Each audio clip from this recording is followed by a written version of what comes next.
Olá, boa noite.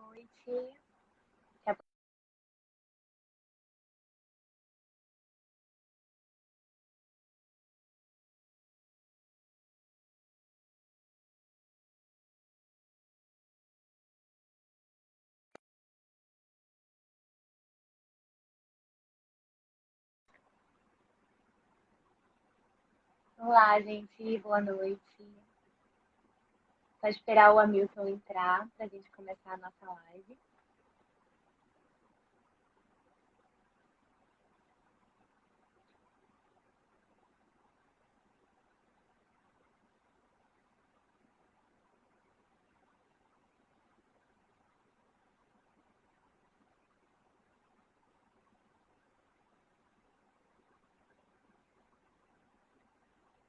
Olá, Hamilton. Boa noite. É só aceitar aí o meu convite para participar da live.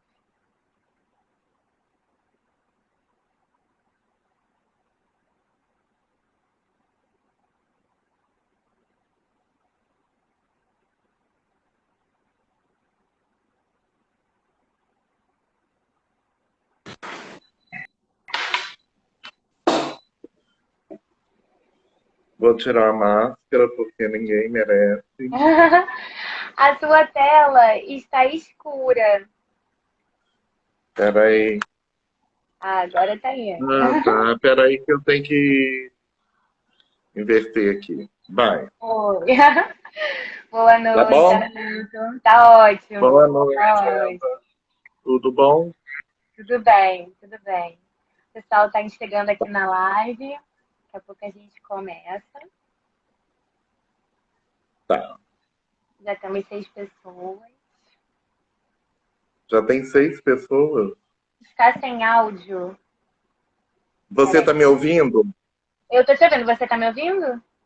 Estou muito bem. Eu tô sem Sem o fone. fone. Gente, está sem áudio a live? Confirma pra mim.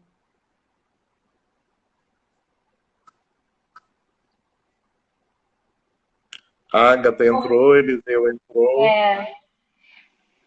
Boa noite, gente. Vocês estão ouvindo a gente? Confirma, por favor, se o áudio tá ok. Não? A Aline colocou que não.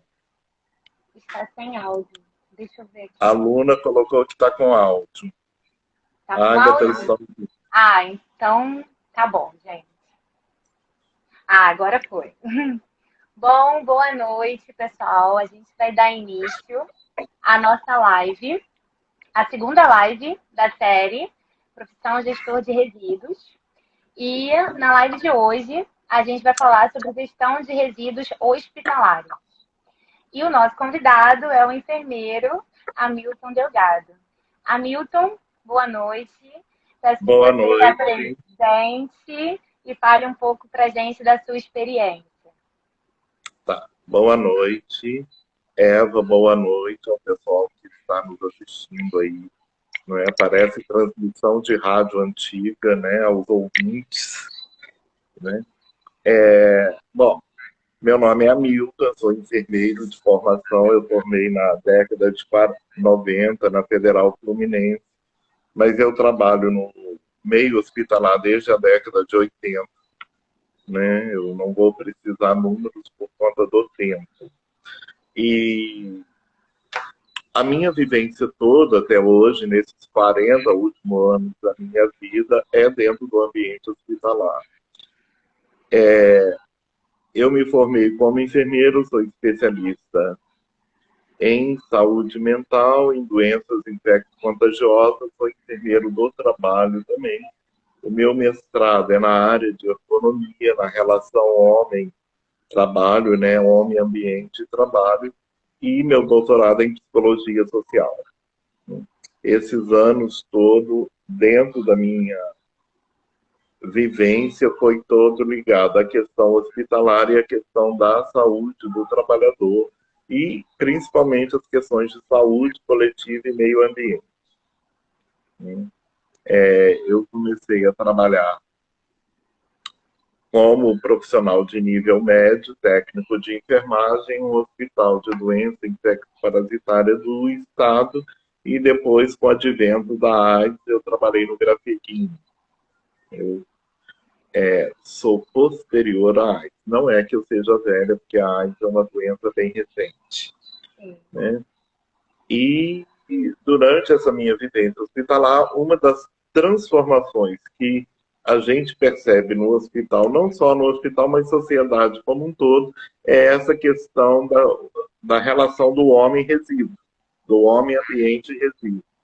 Né? Porque a gente pensa muito pouco naquilo que a gente produz de resíduo e como isso vai retornar para a natureza. Né? Sim. Por exemplo, uma vasilha de plástico que eu bebo água, ela vai ficar no meio ambiente por mais de 100 anos. Eu já fui e ela continua no meu meio ambiente. Né? E isso é uma coisa nova para a gente, né? Porque não é uma coisa que fez parte de um processo educacional da minha geração.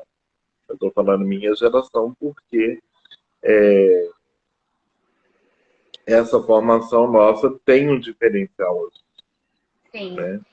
E aí, pegando um gancho nesse tempo todo de experiência, de vivência com o hospital que você tem, fala um pouco pra gente, assim, como é que é na prática a gestão de resíduos, o PGRSS que um hospital tem que ter, enfim, como que funciona essa rotina na prática? Bom, na prática, Eva, o que impulsionou muito esse nosso trabalho com resíduos foi a portaria do CONAMA e a RDC. Entendeu? E isso pelo ano de 2005. Mas nós tivemos um impulso muito grande com a norma reguladora 32, NR 32, em que cria a obrigatoriedade dentro das instituições de saúde do Programa de Gerenciamento de Resíduos Sólidos em Saúde, que até então era uma novidade para os profissionais. Esse campo não existia.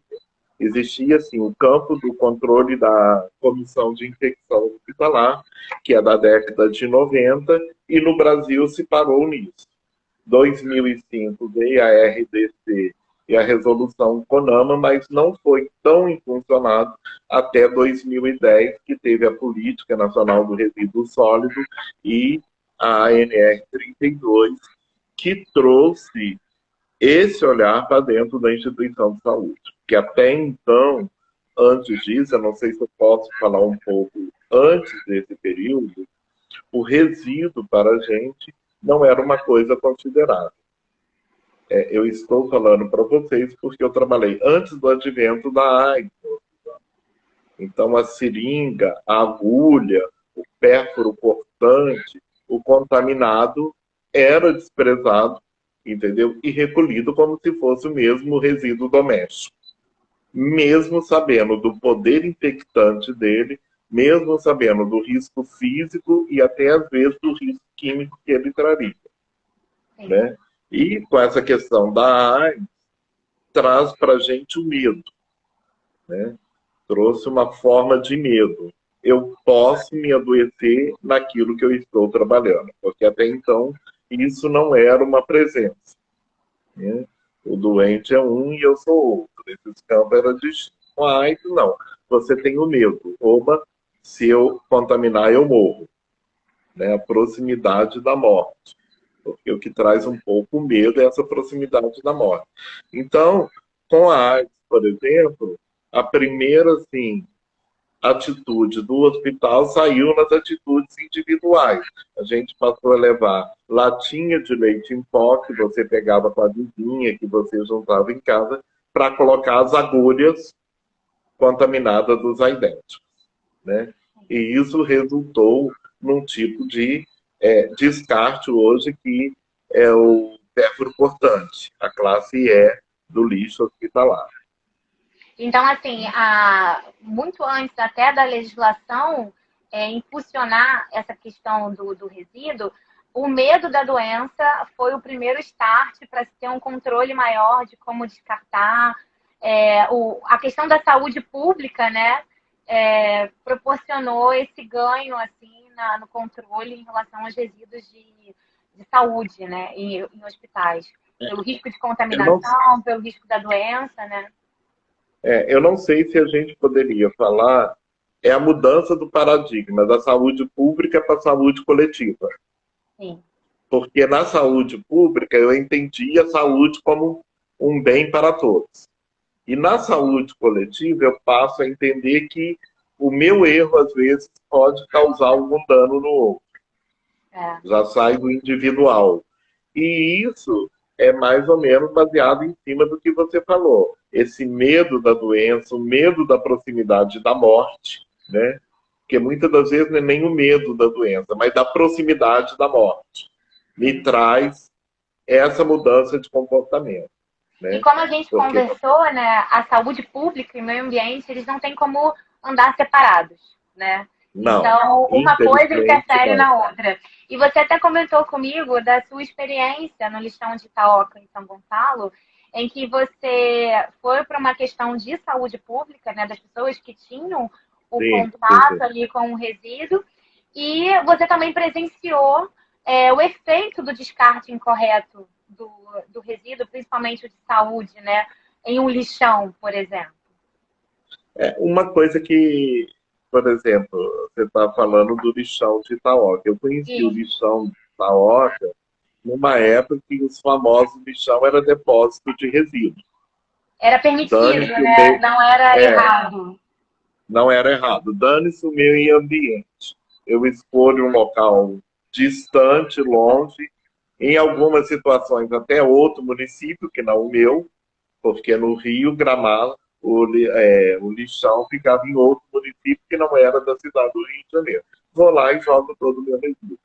Como esse descarte, o descarte hospitalar e o descarte doméstico era tudo no mesmo nível, então uma das coisas que me assustava lá no lixão de Itaoca era você ter essa questão da seringa, da agulha, entendeu? A questão do pérfuro portante, e você tem até um comércio clandestino dessa seringa e dessa agulha, né? Porque você via as pessoas recolhendo e as pessoas têm aquela ideia de que lavou, tá limpo, vou usar. Né? Eu vou citar um exemplo que eu não falei para você, mas eu trabalhei no hospital de doenças infecto-contagiosas. Era um hospital onde só trabalhar, os pacientes tinham tuberculose. E uma das questões básicas da tuberculose é o famoso dreno de tórax.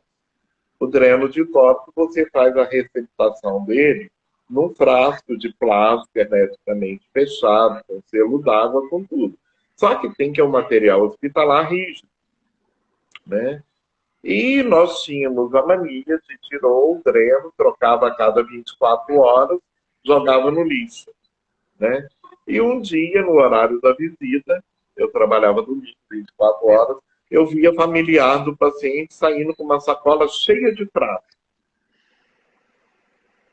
Aí eu perguntei para ela, mas senhora, só está levando? Não, meu marido recolhe isso que as enfermeiras jogam fora, eu levo para casa, lavo, passo água quente, passo álcool, pinto, faço uma tampinha e vendo para botar alimento. Você vê essa permissividade, entendeu? Essa falta de cuidado de quem produz o lixo. E é o que Né? a gente E conversou da falta de conhecimento, né? A gente falta falou de muito conhecimento. disso. A É, ignorância no assunto, né? A falta de conhecimento dos riscos, das consequências, também faz as pessoas não terem tanto cuidado assim, não terem a noção, porque muitas das vezes, quando não se tem uma preocupação em relação ao meio ambiente e à saúde coletiva, pelo menos uma preocupação com a própria saúde, né? As pessoas às vezes não se dão conta de que pode ter efeitos com a própria saúde. Né? com a própria saúde. Porque, na verdade, o que a gente trabalha dentro do risco biológico no lixo é invisível. Né? Porque uma das questões do lixo hospitalar, do que a gente fala do resíduo sólido de saúde, que todos os riscos dele são invisíveis. Uhum. Você não vê o risco químico, você não vê o líquido que sai da ampola como um perigo químico. Né? Você não vê, por exemplo, no termômetro, que hoje é proibido, o termômetro de mercúrio, né? Que é um metal líquido que pode causar até anemia nas pessoas. Você não percebe, você não vê esse risco. E, muitas das vezes, o perigo está onde a minha vista alcança. Culturalmente, a gente aprende isso, né?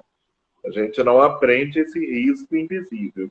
E uma das questões também é que, muitas das vezes, a gente acha que a boa intenção é o correto. Nesse hospital de doenças infecto-contagiosas que eu trabalhava, eu falei para você ontem, durante um período, eles inventaram um incinerador. Já que assim nós vamos incinerar todo o nosso lixo. Foi quando começou a aparecer a AIDS. Sim, mas quando botava para incinerar, a névoa de fumaça era mais tóxica do que o lixo, talvez. Né? É o que a gente conversou, né? Às vezes você está achando que está fazendo um bem, mas não está pensando no todo. Ali, nesse caso, Sim. eu estava contaminando de uma outra forma, com as emissões. Você está só no que a gente fala, achando na boa vontade, né? Exatamente. Você não está fazendo a questão do que a gente fala do princípio de precaução e do princípio de prevenção, né? Você nem está precavendo nada e nem está prevenindo nada. Entendeu? E isso, na questão hospitalar, é um risco, porque a questão do resíduo, o risco não está somente na questão do individual. O risco não está somente na questão de eu me furar com a agulha, né? Ele vai muito mais além. Sim. Né? Sim. Ele pode, por exemplo, um dos exemplos clássicos que a gente tem é a contaminação da seringa pelos usuários de drogas ilícitas, né?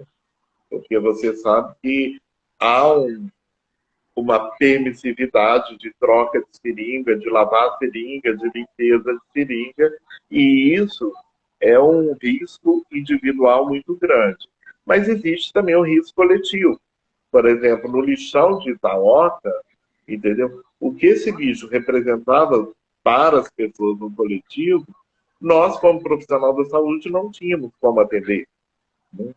Porque como você vai prever que aquele caminhão, né, porque quem vivenciou a questão dos lixões sabe como é. O caminhão chega, os catadores, entendeu? As pessoas que estão lá para tentar fazer o processo de reciclagem, voa da maneira que for.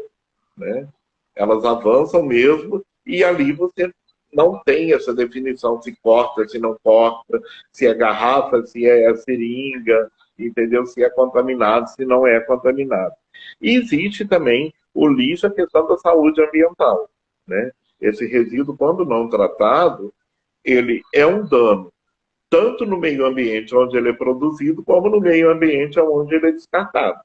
Sim. Né? Sim. Isso é um agravante muito grande. Né? Sim, sim.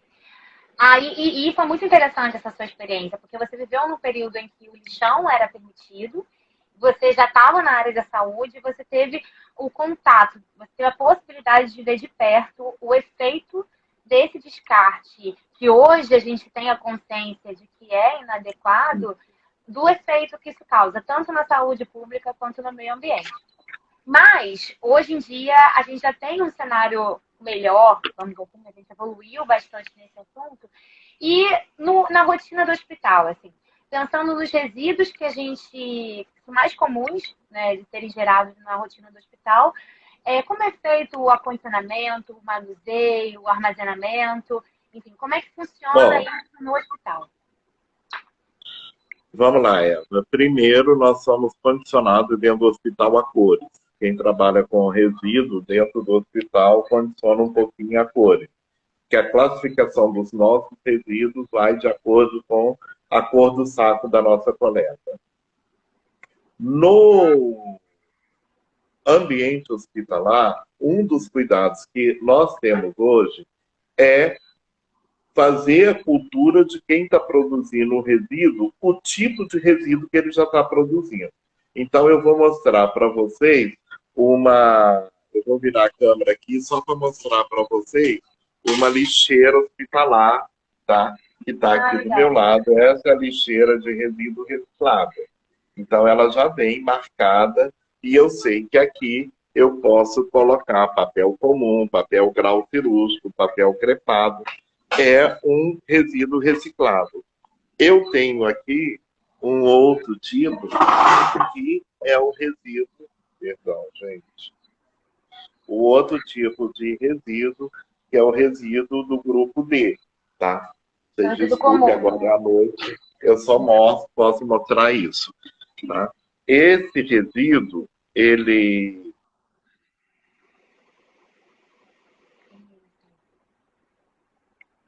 Gente, o Hamilton, ele caiu. Vou ver se ele consegue voltar.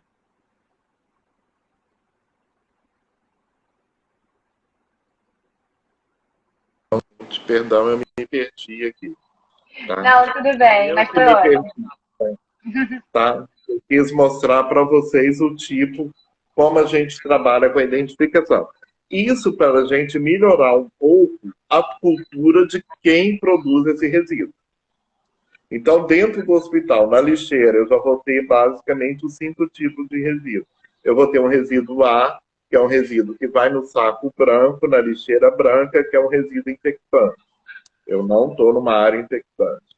Eu vou ter um resíduo B, que é um resíduo químico, que geralmente é a questão da medicação.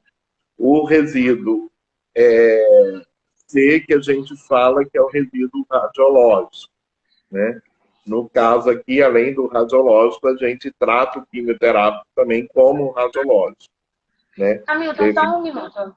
Em relação aos resíduos radiológicos, a gente deu uma avançada na tecnologia em relação a isso, e Sim. em muitos hospitais não há mais a impressão, né, do raio-x, né, vamos dizer assim. Como é que funciona, por exemplo, no hospital público ainda?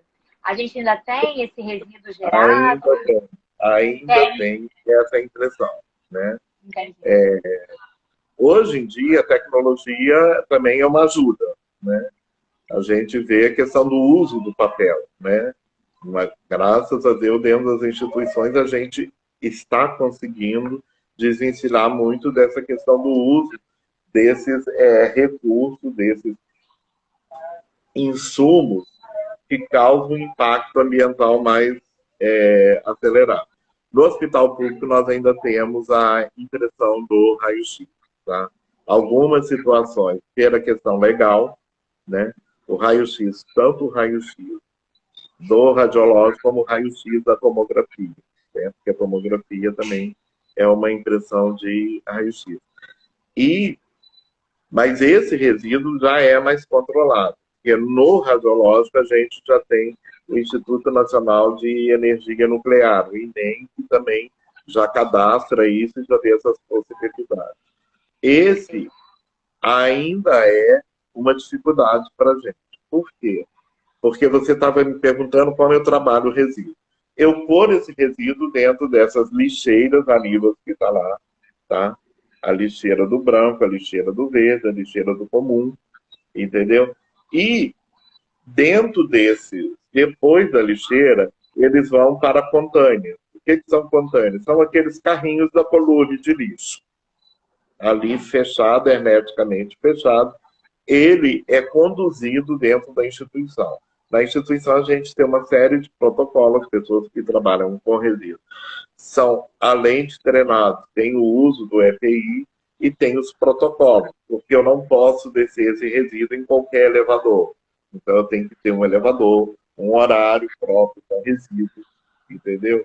Um fluxo muito bem desenhado, né? Inclusive, a minha área desses containers nos andares tem que ser uma área muito bem definida, né? A gente chama de abrigo temporário de resíduos, o que fica no andar. Depois desse abrigo temporário, ele passa por esse fluxo de ser conduzido dentro do hospital, ele vai para os abrigos temporários dentro do hospital. Aí sim vai se unindo os resíduos hospitalares. Então, vocês lá tem o abrigo do descartável, o abrigo do resíduo biológico, que é importante, que a gente trata da mesma forma, o resíduo radiológico, né, que é separado, que não fica na mesma situação, o resíduo orgânico, né, que é o resto de alimentação, a gente vai falar nisso daqui a pouco, né, E cada um desses você tem um protocolo. Por que, que o radiológico é separado? Porque os protocolos de acidente e derramamento com o radiológico é diferente com os outros. Entendeu? Então, esses abrigos temporários que nós falamos, eles têm as paredes impermeabilizadas, são de azulejo na parede, são laváveis, entendeu? Tem acesso restrito, ninguém pode entrar, a não ser o trabalhador de lá com EPI orientado, tá? São telados para você não ter a questão da fabricação do vetor, né? Porque você imagina um hospital, eu vou dar uma situação uma vez da vigilância sanitária, que estava aqui no hospital, e o pombo pousou na janela e veio pousar na mesa do paciente para comer a refeição. Né? É uma situação complicada, porque o pombo nada mais é, nada menos é do que ele se alimenta do resto que nós deixamos aí, do resíduo. Né? E é uma situação, mas a vigilância entendeu que o pombo também estava em tratamento de saúde, então que o ambiente dele era o hospitalar. Fica tranquilo. Mas isso por quê? Porque a gente não tinha o cuidado de telar o resíduo orgânico.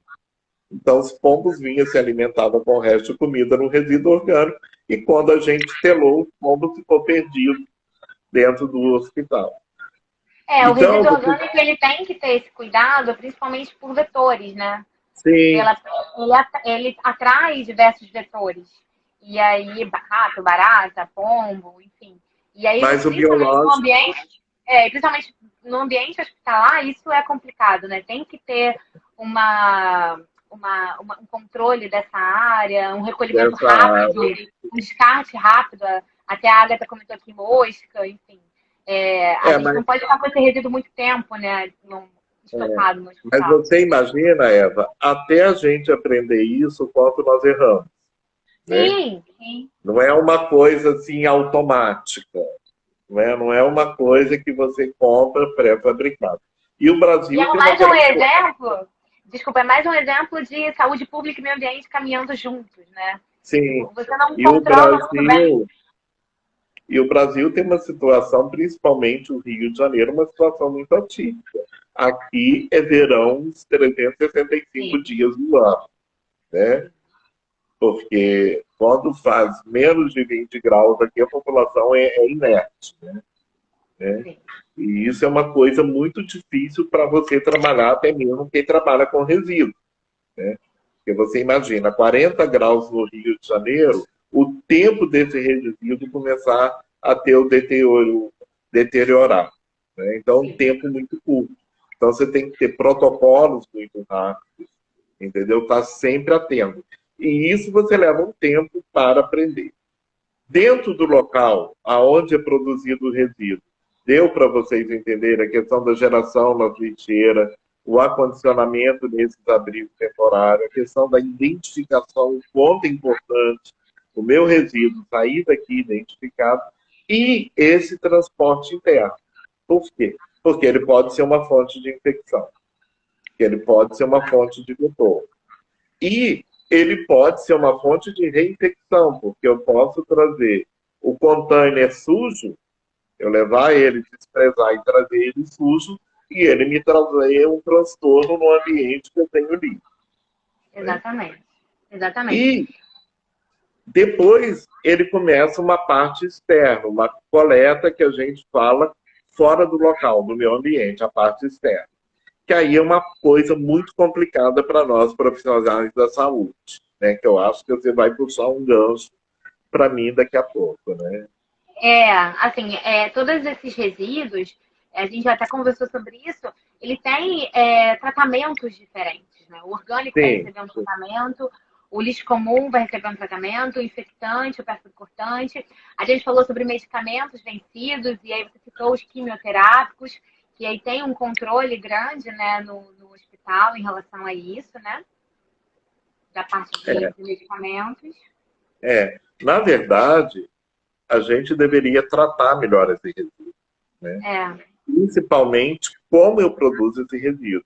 Porque para quem tem uma vivência hospitalar, o hospital é uma produção de resíduos sem fim, né? E resíduo que muitas das vezes seria reciclado em uma outra situação, por estar dentro da instituição do hospitalar, você não tem essa, essa Esse controle, modalidade. né? Você comentou sobre o desperdício, né? Não há uma preocupação muito grande com o Não, desperdício, que o procedimento médico, ele, entre aspas, perdoa qualquer tudo, gasto a mais, qualquer, enfim. tudo. E aí até isso acaba gerando mais resíduos, né? No final, se a gente tivesse um controle maior do procedimento, do fluxo do hospital, né, internamente, a gente poderia ter uma minimização dos resíduos gerados, né? É, você tem esse controle, Eva, primeiro uma preocupação econômica, Sim. porque tudo que eu produzo de resíduo eu pago para ser descartado. Hoje em dia, não existe instituição de saúde que não tem vinculado essa conta. E você Então, gasta mais material também, né? Então, tem, assim, você além gasta. de, entendeu? Você tem um gasto, muitas das vezes, meio descontrolado. O insumo é aquela coisa. Um dos exemplos que nós usamos hoje, até ontem eu não falei com você, eu citei o algodão, mas, por exemplo, a fralda geriátrica. Quem tem um idoso em casa sabe o quanto fralda geriátrica pesa no resíduo, né? E você paga para o descarte desse resíduo por peso. E você imagina dentro de um hospital, onde você tem a cultura das pessoas que, em vez de colocar uma, vamos colocar quatro. Protege melhor, né? E sem contar que existe uma cultura a nível hospitalar, que é uma cultura médica. O doutor mandou gastar 10, eu vou gastar 10. Né? Mas será que é necessário essas 10? Entendeu? Será que em algum momento essas 10 não vai fazer falta ou não vai estar impactando? Não interessa. Eu tenho 10 hoje, nada amanhã, mas eu gasto o que eu tenho hoje. Então, essa produção de resíduo, por exemplo, ontem eu falei da embalagem. Você tem uma caneta. E uma caneta, se ela torna uma peça cirúrgica, ela não vem embalada como uma peça cirúrgica. Ela vem com isopor, vem com plástico, vem com papelão, vem com mil e um invólucros. Né? E isso é resíduo. Né? O tanto de plástico que se produz dentro do hospital é assim, uma coisa factível. Né? Nós não sabemos como vai ser isso na natureza. Né? Porque, com certeza, o plástico na natureza ele não vai conseguir ser degradado a curto prazo, igual a gente pensa. Os maiores estudos de questão de ambiental fora do país é justamente fazer esse plástico com tempo de degradação menor. Né? E aqui a gente não tem essa preocupação. Então, isso dentro da instituição torna-se, para quem tem uma visão ambiental, uma coisa um pouco grave. Né? Por quê? Porque as lixeiras vão estar sempre cheias. E lixeira cheia é atesto que eu pago para a empresa retirar o lixo. Né? É risco que eu estou produzindo muitas das vezes. Né? E é aquilo que eu falo, é o risco invisível. Né? E culturalmente, além da questão do hospital ser uma questão médica, eu usei 10 luvas, foi para o bem do paciente. Nada, talvez eu poderia ter usado uma só. Né? Mas a questão de que eu estou promovendo o bem do paciente, eu vou produzindo isso desordenadamente. Né? E a segunda coisa, fugindo um pouco dessa cultura médica, é a falta de cultura que às vezes a gente tem para trabalhar o resíduo a nível doméstico, a nível social. Né? É tudo dentro do mesmo saco, é tudo descartado da mesma forma. Então, dentro da instituição, você tem que despertar as pessoas para isso. Olha, não pode ser assim. E a Né? dificuldade que você falou de praticar a coleta seletiva no hospital, pelo preconceito de que tudo estaria infectado e não seria passível de realizar a reciclagem. E como você falou, há muitas embalagens, né? Os insumos utilizados pelos médicos vêm embalados E se estiver livre de contaminação, se não tiver tido contato ainda com o risco biológico em si, ele sim é passível de reciclagem, mas é uma cultura que ainda precisa amadurecer um pouco mais, né, em relação a essa parte da reciclagem, né, da coleta Eu vou, seletiva. eu vou te dar o exemplo do papelão. O papelão, ele não pode entrar na área contaminada.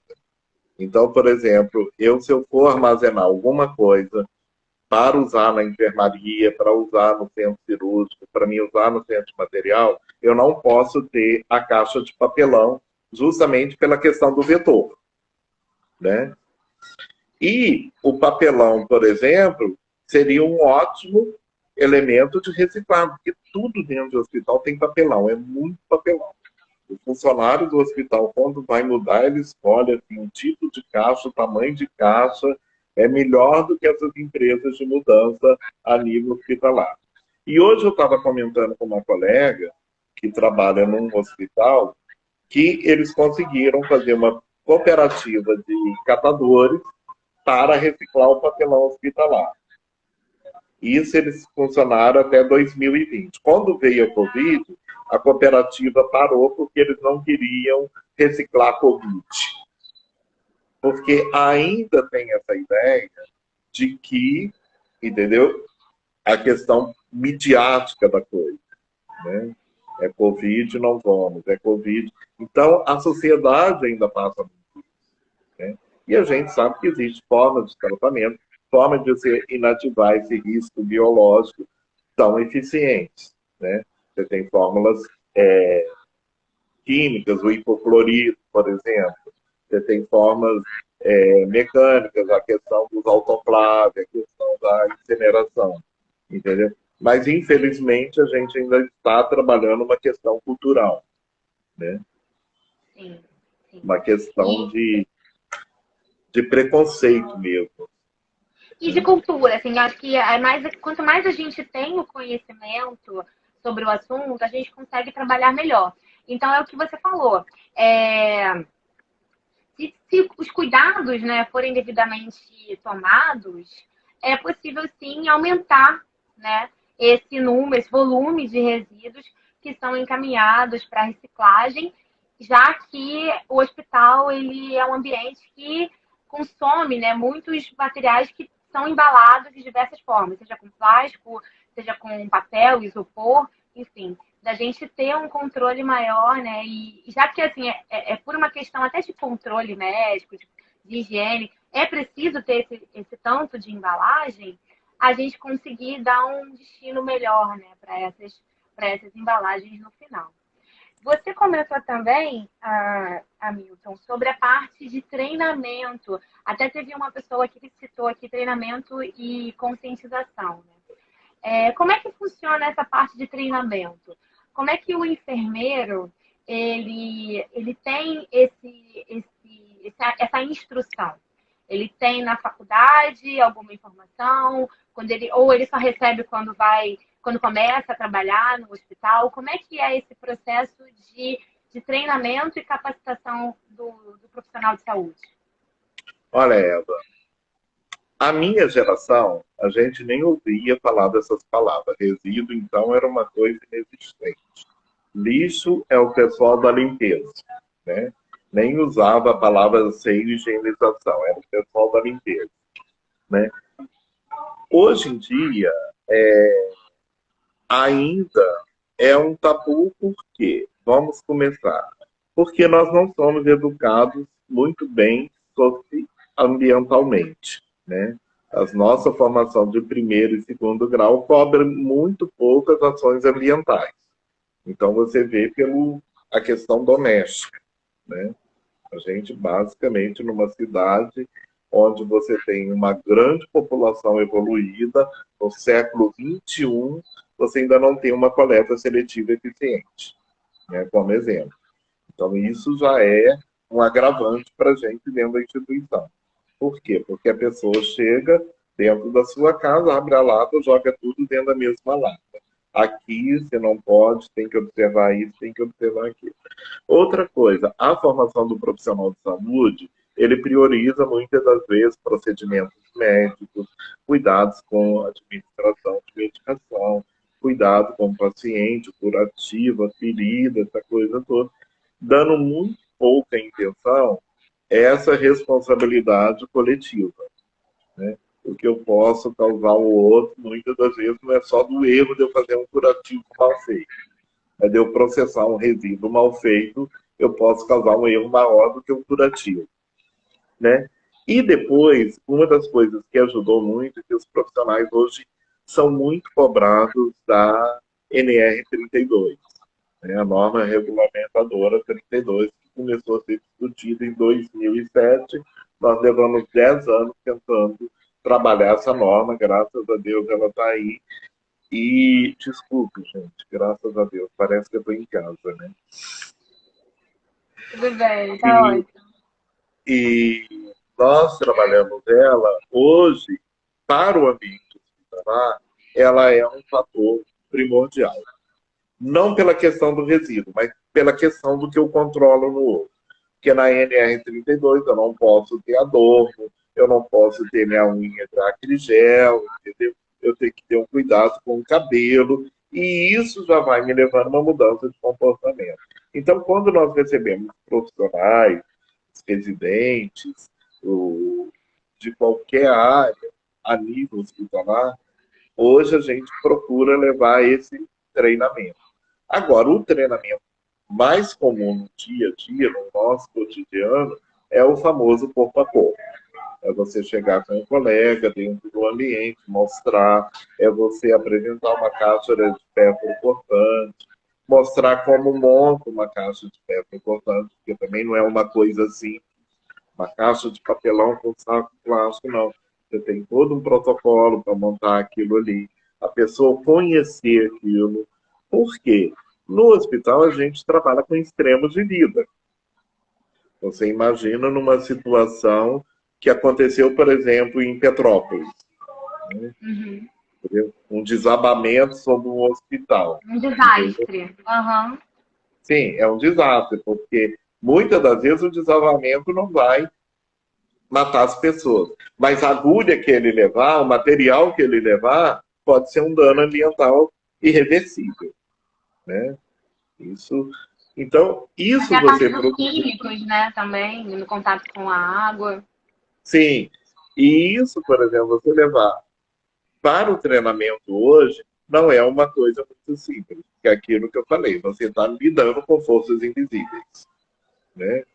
Ah, eu sempre fiz isso. Por exemplo, eu tenho colegas que chega para mim, Milton, nós estamos há 40 anos aqui. Não dá errado, tá, querido? Uma hora dá errado. Né? Uma hora dá errado. Mas se eu estou 40 anos aqui, eu tenho que cuidar para que isso daqui exista 100 anos. Eu tenho que manter isso daqui de uma forma sustentável. Né? Sim. Você vê, por exemplo, hoje, eu vou dar só um exemplo. Todo hospital, antigamente, um grande hospital, tinha uma maternidade dentro. Né? A gente precisou chegar ao século XX, a sociedade evoluir, o sistema de saúde evoluir, para entender que maternidade e hospital não são a mesma coisa. Então, hoje você já tem área de materno infantil fora de um hospital geral. Isso é um avanço. Né? Como hoje eu já tenho um programa de gerenciamento de resíduos que faz parte de uma rotina hospitalar. Né? Então, esse corpo a corpo é importantíssimo, que muitas das vezes é negligenciado, porque você fala com a pessoa continua a negligenciar, mas é uma tentativa que a gente tem de se formar um, um corpo técnico que a gente fala qualificado. E isso na instituição privada você já é um fator hoje em dia até mesmo de seleção, né? Sim, sim, sim. Aí, Continua assim. Hamilton, a gente conseguiu falar todos os tópicos aqui da nossa live, mas para a gente fazer um fechamento, eu queria que você falasse um pouco assim da sua perspectiva, assim, o que você viu?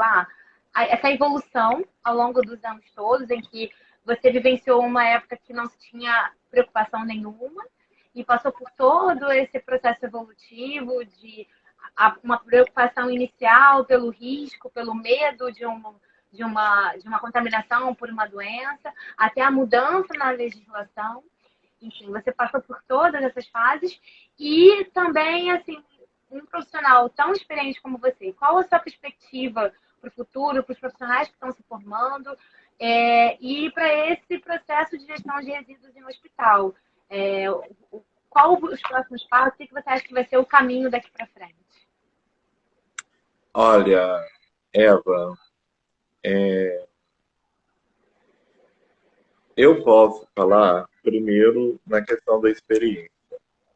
Segundo, por ter vivido até um pouco fora do país, né?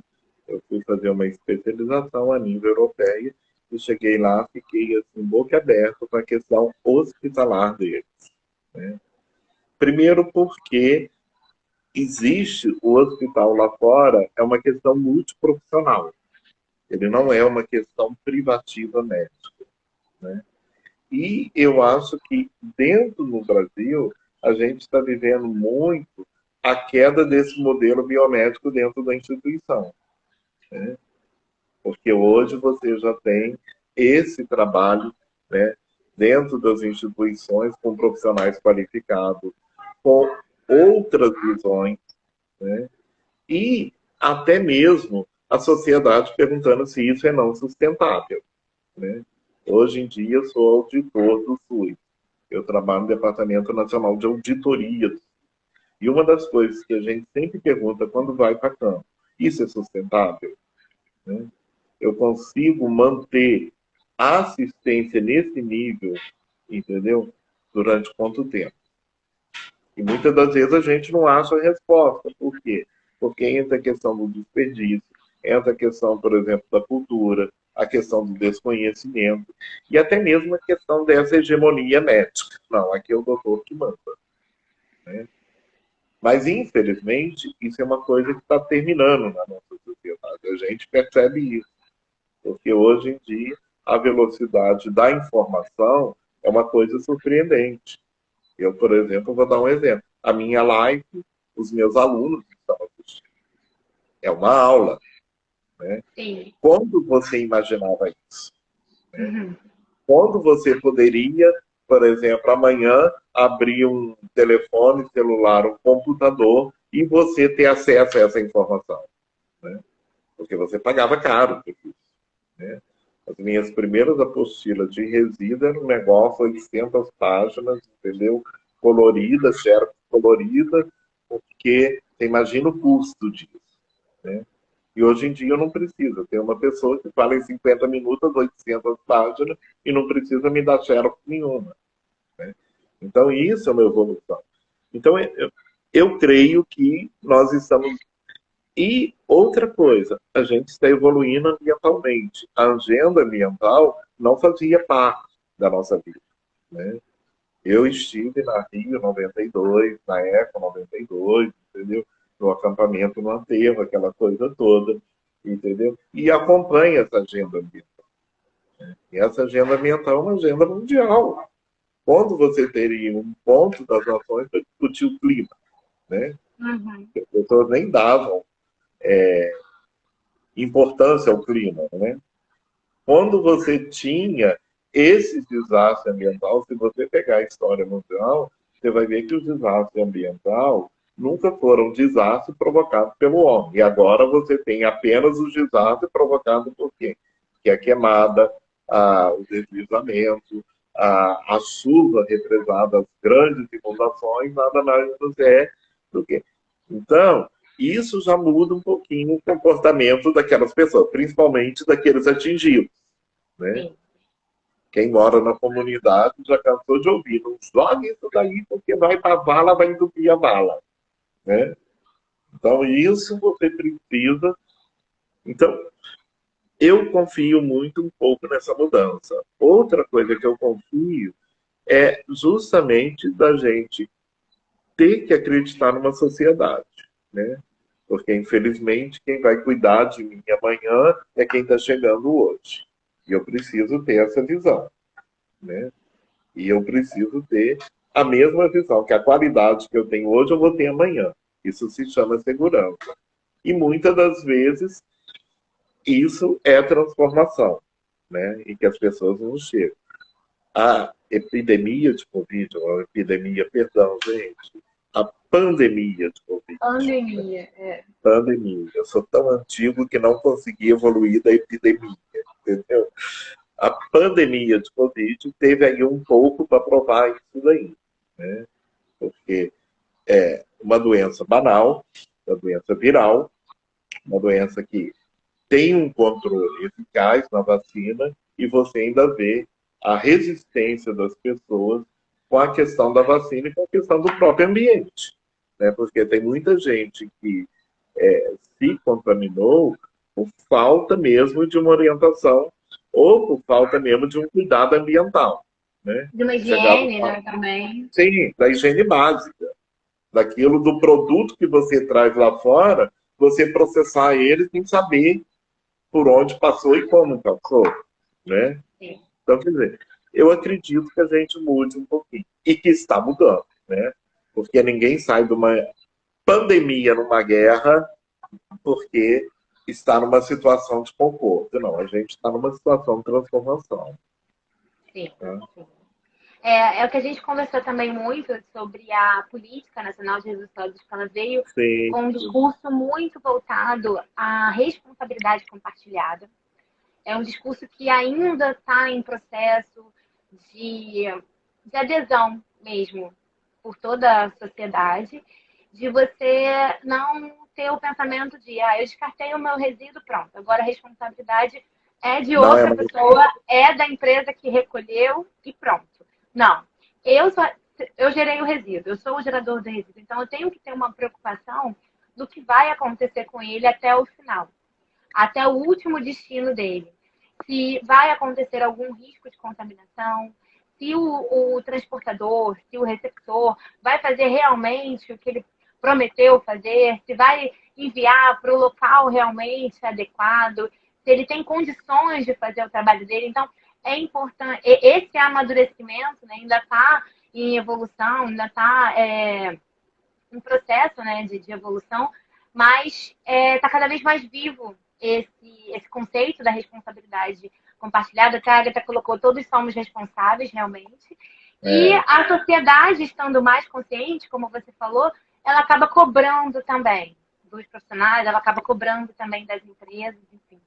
E, e é isso, a gente falou bastante sobre conceitos de sustentabilidade também, né? Da gente garantir que a geração futura tenha acesso aos recursos e a gente descartando o resíduo corretamente, a gente preserva a natureza para a geração futura, a gente preserva a saúde pública de uma forma geral, né? E eu acho é. que é isso. É um cenário de esperança, assim, e uma visão positiva do futuro, né? A gente está cada vez mais consciente. Eva, eu vou te É, dar um vai. exemplo. Eu, quando fui fazer enfermagem, eu fiz na U, né? E em 90, a ideia que a gente tinha de ecologia é a ideia da plantinha, né? Todo mundo vê a plantinha bonita, o campo verde, acha que aquilo é ecologia. E nós fomos fazer uma disciplina de ecologia, enfermeiros, né? Inscrevemos numa disciplina de ecologia e chegou o professor lá da engenharia, todo o doutor Bambam, Bambam, que ele estudava a questão das lagoas lá de Araruama, aquela questão daquelas lagoas salgadas, entendeu? E quando ele, na apresentação no primeiro dia, ele descobriu que tinha enfermeiro, ele virou: "Eu não dou aula para enfermeiro. Para que enfermeiro precisa saber de ecologia?" Né? Hoje em dia eu levantaria e falei: enfermeiro tem que saber de sustentabilidade, né? Porque Sim, eu acho que as ações de saúde, elas hoje em dia, elas têm que ser sustentáveis, né? Eu não posso fazer o melhor curativo hoje e abandonar meu paciente amanhã, né? Eticamente. Mas também, a nível do meu ambiente de trabalho, eu não posso produzir um risco sem alertar a sociedade aonde eu estou colocando um perigo nela. né? E Exatamente. isso é o que você falou, é a responsabilidade que eu aprendi, é a responsabilidade compartilhada, é a responsabilidade que o outro fala que não é só o médico que vai ser o salvador da pátria, né? Sim. E na hora que E, morrer, o barranco cair, não vai ter médico que salva, tá? e é o que você falou. Hoje em dia, um comentário desse, o que uma enfermeira está fazendo numa sala de ecologia, isso não é mais aplicável. Todos os profissionais, todos os processos, né, todas as atividades geram resíduos de uma forma geral. Tanto que essa sequência de lives que a gente está fazendo é mostrando como a gestão de resíduos em diversas áreas. Então, assim, todo mundo tem que se preocupar com isso. Todas as pessoas, todos os profissionais, todas as empresas. Então, assim, não é algo exclusivo para biólogos, engenheiros ambientais, enfim. Na verdade, todo mundo tem contato, todo mundo acaba sendo um gestor de resíduos em algum momento, né? Hamilton, a gente chegou no final da nossa live. Agradeço muito você ter aceitado o meu convite. Eu acho que a gente tocou em assuntos bem importantes. A gente conseguiu falar todo o nosso roteiro. E é isso. Todo. Todo o nosso roteiro. Tudo que a gente Eu planejou. E tenho tava grande, hein? E que tava grande. vergonha. Eu tenho meio caderno de anotação aqui para falar. Se você deixar eu começo agora, eu tenho que falar. Até uma próxima live, então. Tá. Mas, assim, muito obrigada. Agradeço a todos que estiveram presentes também na nossa live. A gente vai deixar ela disponível no nosso feed para quem quiser ver de novo ou para quem não pôde assistir.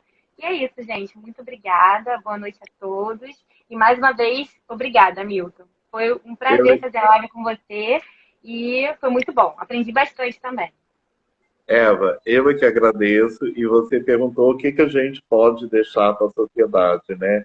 Eu acho que isso já é uma riqueza que você tem na sociedade, porque essa experiência já é uma história que você está fazendo e uma forma diferente de apresentar, né? Bem-vindos ao século XXI. Eu não tinha Instagram, tive que instalar Instagram por conta da live. Tá? Exatamente, exatamente. Fizemos o Hamilton ter um Instagram. Obrigado, Eva. Um beijo. Obrigada, um beijo. Obrigado quem Tchau. participou, tá bom? Tchau. Tchau. Tchau. Peraí.